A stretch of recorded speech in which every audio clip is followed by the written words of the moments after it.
Today in First Chronicles, we're going to discuss the Jewish priesthood. And we're going to talk about a question of what made a Jewish priest a priest. Was it like a pastor where you could, as a vocation, decide to become one? Was it a decision that one made to become a priest? We're going to talk about that today and why that makes a difference for the history of Israel and why it makes a difference for us in our understanding of what God is doing in the book of First Chronicles. And we're going to do that today when we come right back.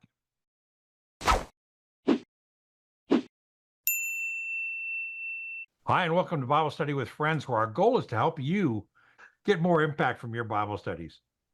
I'm here with my friend Kyle Grinstead, and Kyle and I are going to continue our study in the book of First Chronicles. And we hope this is a blessing for you on YouTube.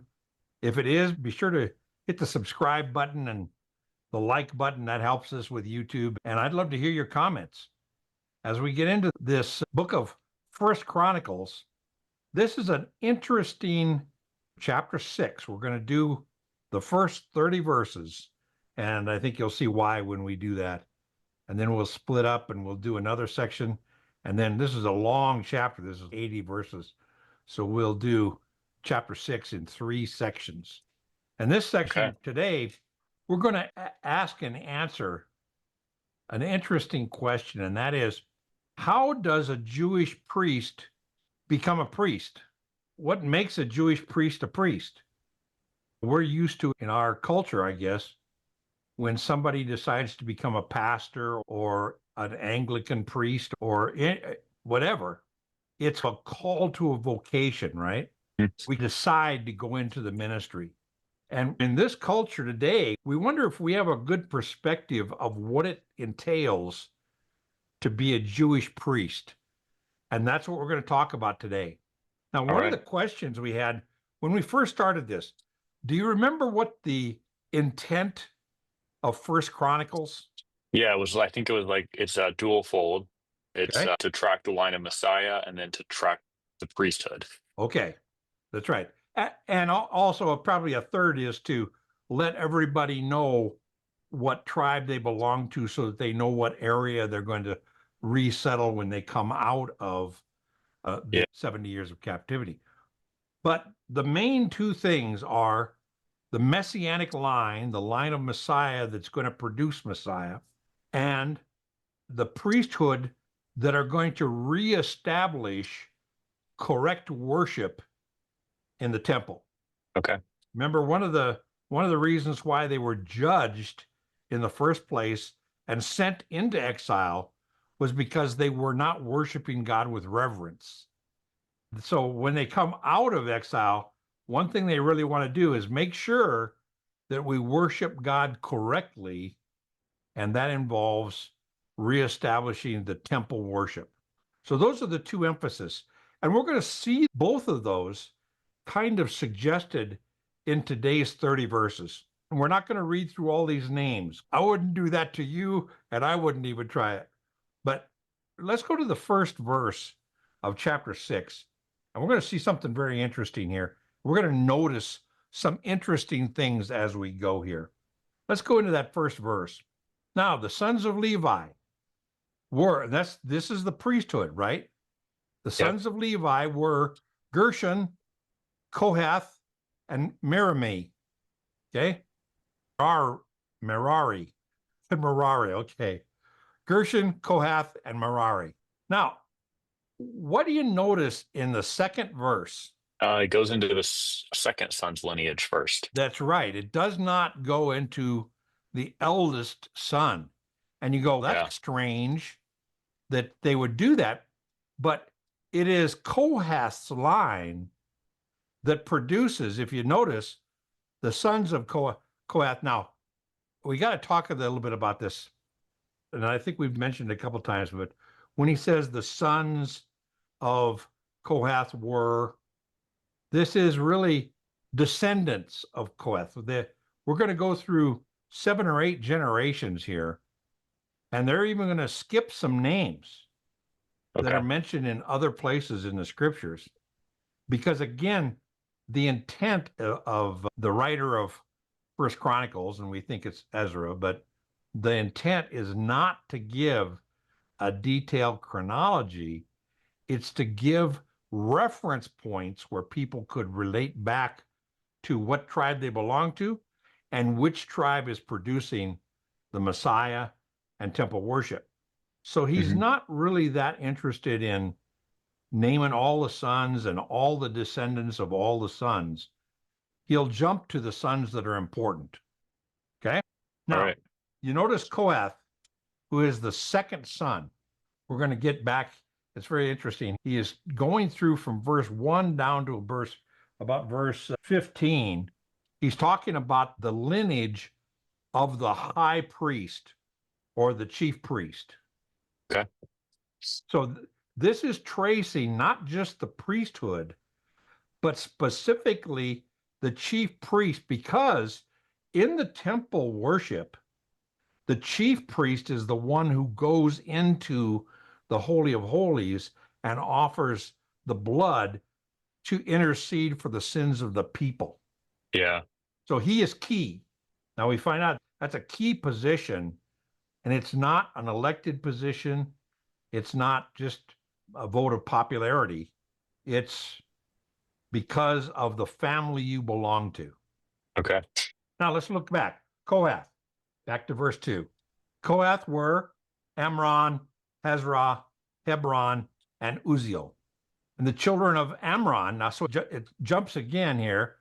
Amram, he doesn't mention the children of all the other ones. It just goes right to Amram. And Amram, the children of Amram were three very famous names: Yeah.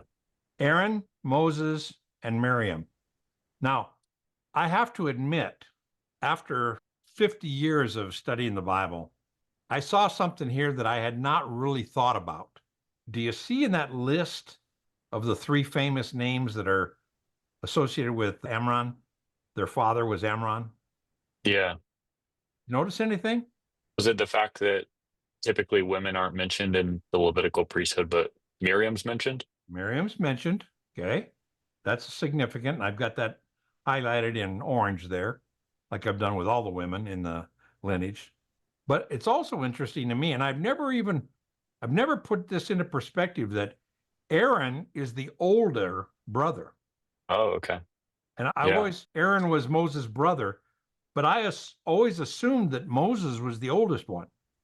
But Aaron was born first, and then it was Moses, and then the little sister, Miriam. And I saw that and went, I've never really thought of Aaron being the oldest brother, really Mm. the son of inheritance. We want to look at Yeah. the firstborn. And the other thing that hit me that I have to confess is, of all the years of reading and studying and teaching the Bible, it never really dawned on me that Moses is a Levitical priest. He's a descendant in the line of Levites. Yeah.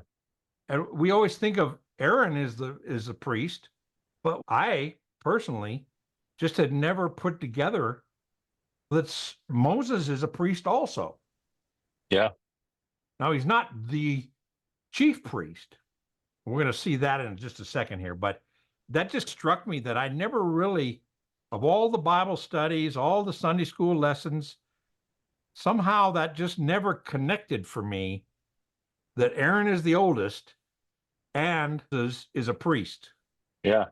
Really I think interesting. because he ends up being a shepherd, and in Moab, we don't connect it that he was a Levitical priest.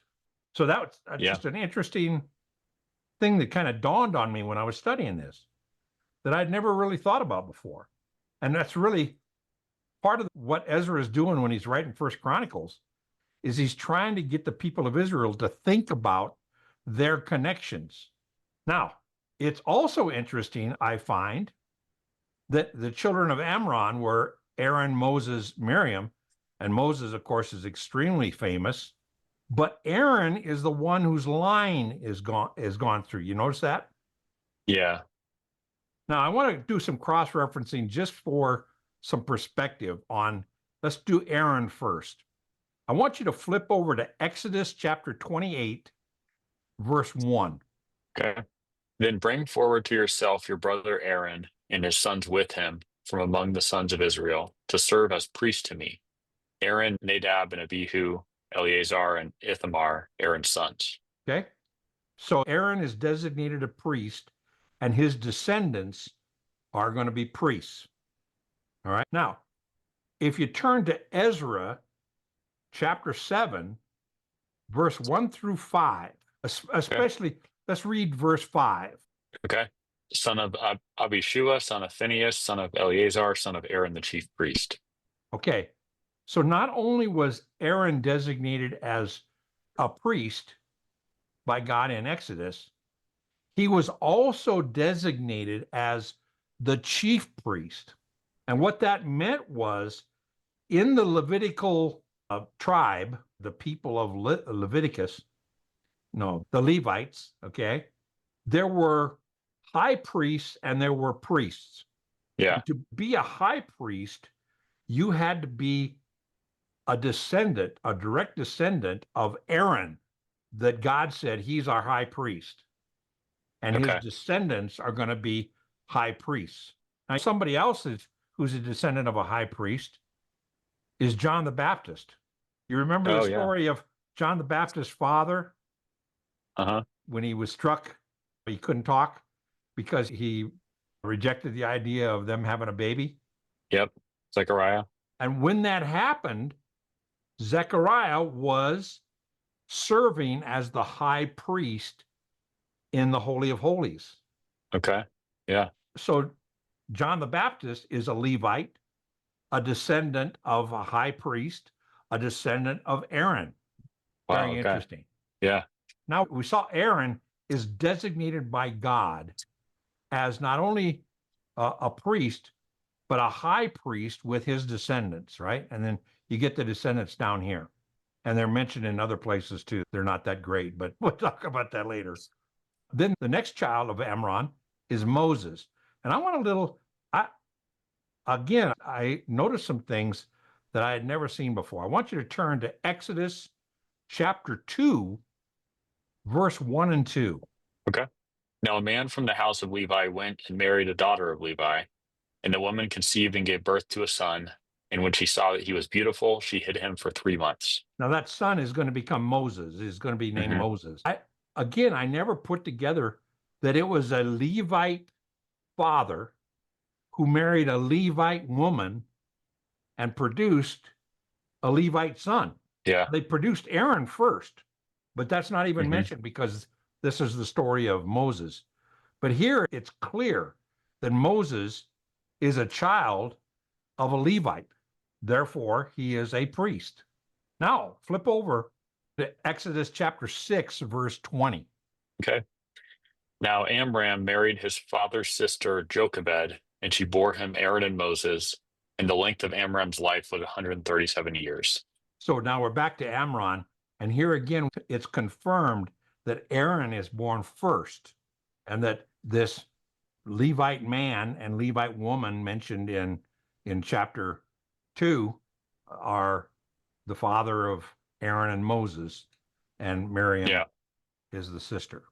So we have this background, and it's very funny because I don't know about you, Kyle, but it's very easy to forget who Moses is and the connection he has.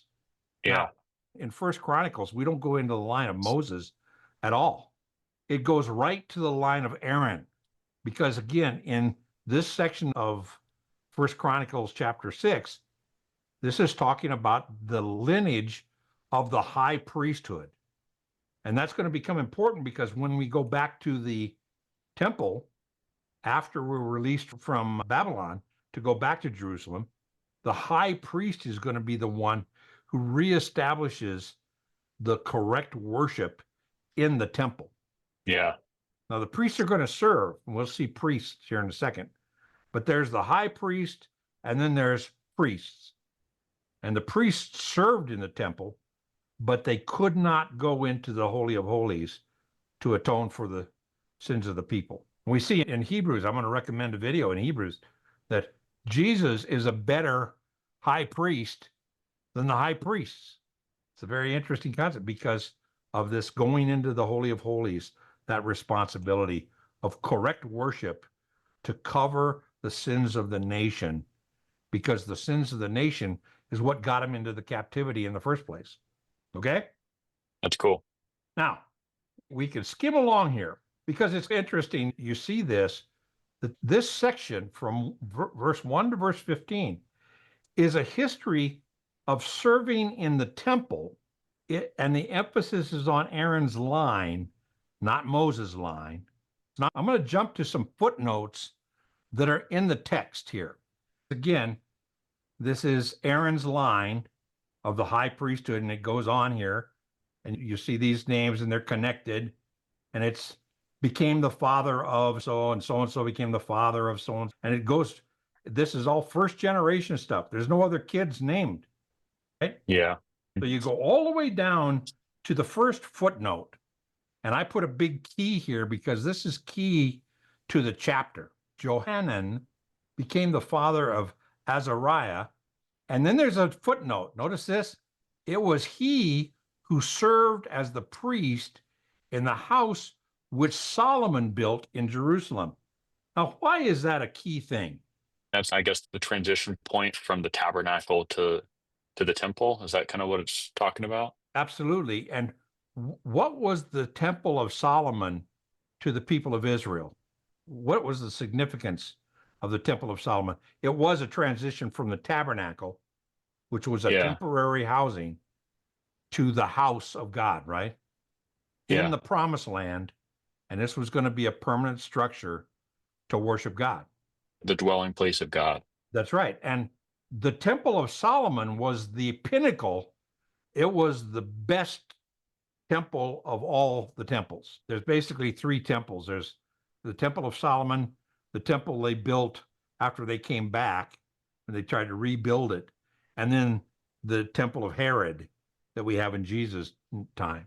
But the people of Israel always looked back at the Temple of Solomon as the temple. And there's two reasons. Number one, it was a beautiful temple. But number two is it was built by a direct descendant of David, and it was through David that the Messianic line was going to be. So the Temple of Solomon was a combination of the Messianic line significance and the significance of the temple. You see that? Oh, wow. Yeah.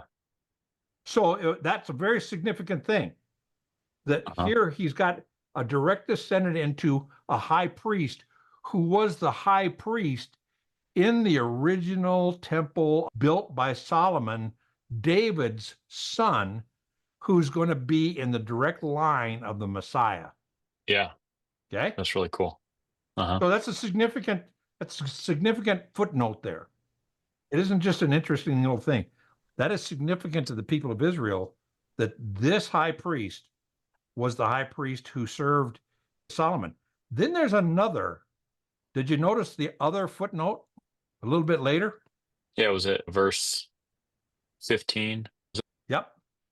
Jehozadak went along when the Lord carried Judah and Jerusalem away into exile by Nebuchadnezzar. And I have a footnote over here that it was Jehozadak's son, one of his children, was named Joshua, and Joshua was going to be the first high priest back after the release into Jerusalem, and after they reestablished. He was the first high priest in the new temple after Nebuchadnezzar released him. Okay. So Jehozadak was significant, and this line that went along. So he goes all the way from the priest who served the house of Solomon, and then the priest who was taken captive by Nebuchadnezzar, and then his son is going to be the new high priest when they return. Okay, so people would have been familiar with Jehozadak. Yeah, and the right? history. They would have. Yeah. Yeah. But for the Chronicles, he's making sure that if you're a Levite, okay, fine. But are you a Levite who is a direct descendant of Aaron, as the high priest. Yeah. And if you were going to serve as a high priest, it wasn't just, I'm a priest who I'm real popular, so they elected me high priest. No, you had to prove your bona fides as a direct descendant of Aaron. Now, then the next group of verses from 16 down to 30 is basically just a record of priests. Now we go back to Gershom, and Gershom can be pronounced Gershom or Gershon with an N, either way. It's spelled both ways in this chapter, as a matter of fact. He wasn't worried about correct spelling here. He just wanted to get the information down. And this is basically just a list of the Levitical lines. So this is, you could be of the tribe of Gershom, you could be the tribe of Kohath, you could be the tribe of Merari. Okay, so these were basically tribes of priests. Okay? Okay. And it's just the sons of. So this was a way that when they go back and they rebuild the temple, these are the guys who are going to serve in the temple. Now, one other thing I noticed here is in verse 28, you have this guy up in 25 named Elkanah. And Elkanah has a son named Elkanah, and he has a son named Elkanah in verse 27. So this is Elkanah as a grandson. Okay. And then it jumps and it mentions the sons of Samuel, were Joel, the firstborn, and we're going to hear more about the sons of Samuel because they were not great guys. But the significance of mentioning Samuel, so this puts Samuel in the line of Levites, that he was, again, a prophet priest, but he was not a high priest. Okay. So there's a distinction. So there's a distinction. So he is mentioned here because if he's not the high priest and he's just a priest, what's the significance of bringing up his name? What does he do in the future? Actually, from their perspective, what did he do in the past? He anointed David. And who's David? The Messianic line. The Messianic line. So the Kinda get the priesthood and the crossover. Messianic line are really entangled.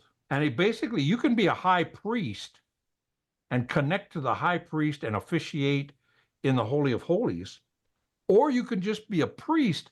But just being a priest is pretty significant because it's through the regular priesthood that the line of David is established through Samuel. Okay. Who was not a high priest, he was just a priest. Yeah. So he's making sure the Levites don't feel like they're second-class servants. No, some significant Levites produced the lineage of the Messiah that's going to be so important in the future of Israel. Yeah. But it's the high priest who establishes the correct worship in the temple of Messiah. Okay. So you see how these first 30 verses, the lineage of the Levites, including the high priest Levites and the regular priest Levites. Yep. Yeah, it's really cool. Did you notice anything else? I think we basically covered the things I noticed. I thought it was significant that like verse 1 and 16 are the same. We covered that already, but the first section's going just specifically to Kohath, and the second section goes into the other ones. I noticed the names Azar and names pop up that we kind of Elkanah. are familiar with. Yeah. Yeah, some ones from other parts of Scripture.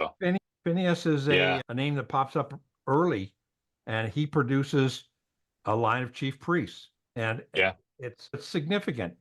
So to answer the question, what makes a Jewish priest a priest is they have to be born to it. Okay. This is not a vocation that somebody decides to become a priest. Now, later in Jesus' day, there was the high priest, and the priests officiated in the temple. But the Pharisees and Sadducees weren't priests. They were just scholars and experts in the law. The officiating in the temple itself was still done by descendants of Aaron. Okay. Even in Jesus' day. Do you know, has that lineage been traced to modern day? It probably has been, but historically, from the Jewish perspective, the only way he could be the high priest was he had to be a direct descendant of Aaron. Okay. That's just that's who the high priests were. Yeah. Then the priests were descendants of Levites. But it's interesting. Moses is dropped like a hot potato in this group of verses. He's mentioned, but then that's it. Yeah. Because Moses delivered, he's significant because he delivers them out of Egypt, but he is not in the line of Messiah. Yeah. He's the deliverer from the captivity, but he's not in the line of Messiah, and he's not a high priest. He's just a priest that delivers them, and under his priesthood, they established the tabernacle, not the temple. But even in the tabernacle, Moses did not officiate in the Holy of Holies in the tabernacle. Aaron and his descendants officiated. That's significant for us to learn. So the significance in First Chronicles is family ties are important. And coming out of 70 years of captivity, it's important if I can identify the fact if my family was a family of high priests, I can have a role as a high priest in the new temple. Okay. That's great. We'll go on from that. Now, next week, we're going to have some fun. The next group of Levite priests is the worship band. So we're going to go into the history of the Jewish worship band at the temple. Okay. The same way a church would go through, we need a worship band. Yep. The temple needed a worship band, and they were designated part of the worship band. And we'll see that next week. Today, we've been talking about the Chronicles of the Jewish priesthood and the meaning of that. I wanted to recommend a video to you. It's called Jesus is a Better High Priest. It's out of Hebrews chapter 7. I think you'll enjoy it. And if you do, hit the subscribe button and the like, and I'd love to hear your comments. And we'll continue in our study in First Chronicles next week. And until then, God bless you.